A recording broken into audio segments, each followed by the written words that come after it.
Hi everyone, আজকে আপনাদেরকে দেখাবো আমার বাগানের ইনকা গাঁদা গাছ। এটা ছিল ইয়েলো কালারের।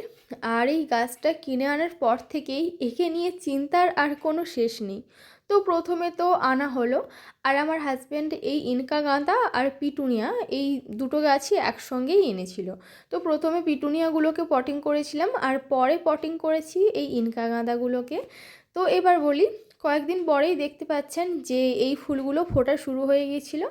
আর এই যে দুটো কুঁড়ি, মানে এই পার্টিকুলার দুটো কুঁড়ি যে ফোটা শুরু হয়েছে দেখেছেন, তো এই দুটোই কিন্তু ওই দুটো ফুল হয়েছে। তো এবার বলি যে যখন কোনো গাছের ফুল ফোটা শুরু হয়, তার জন্য কিন্তু সানলাইট আর ওয়াটার খুব বড় একটা কি বলবো ফ্যাক্টর। এটা আমি আগের ভিডিওতেও বলেছিলাম। তো এখানে একটা কুঁড়ি ছিল, মানে একদমই শুকিয়ে এসেছিলো, আর ওটা কিছুতেই ফুটছিল না, তাই আমি ওটা কেটে দিলাম। তো তারপরে গাছটাতে প্রায় 40টা মতো কুঁড়ি এসেছিলো, জানেন, 40টা। তো ভেবেছিলাম যে গাছটা পুরো ফুলে ফুলে ভরে উঠবে, বাট কপাল খারাপ থাকলে আর কি হয় বলুন। তো হঠাৎ করেই আমার হাজব্যান্ডের আবার ডাইরেকশানে যেতে হয় অন্য অফিসে, তার কারণে আমিও বাড়িতে ছিলাম না।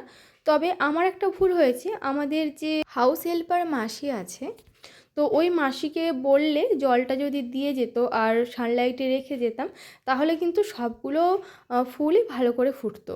তো এই জল না পাওয়ার জন্য আর সানলাইট না পাওয়ার জন্য সবগুলো কুঁড়ি যেই অবস্থাতেই ছিল সেই অবস্থাতেই শুকিয়ে গেছে। দেখতেই পাচ্ছেন সমস্ত কুঁড়িগুলো, কত বড় বড় কুঁড়িগুলো আমাকে কেটে ফেলতে হয়েছে।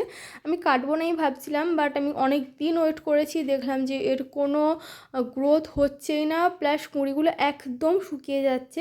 তাই লাস্ট পর্যন্ত বাধ্য হয়ে কুঁড়িগুলো কেটে দিয়েছিলাম, আর লাস্টে মাত্র কয়েকটা কুঁড়ি ছিল, ওগুলোই ফুটেছে। আর তার আপডেট পরের ভিডিওতে দেব। তো আপনারা এই ভুলটা কখনোই করবেন না, ফুল ফোটা শুরু করলে তো জল দেওয়ার চেষ্টা করবেন আর সানলাইটে রাখার চেষ্টা করবেন। ভিডিওটা হেল্পফুল মনে হলে চ্যানেলটি সাবস্ক্রাইব করবেন। Thanks for watching, by.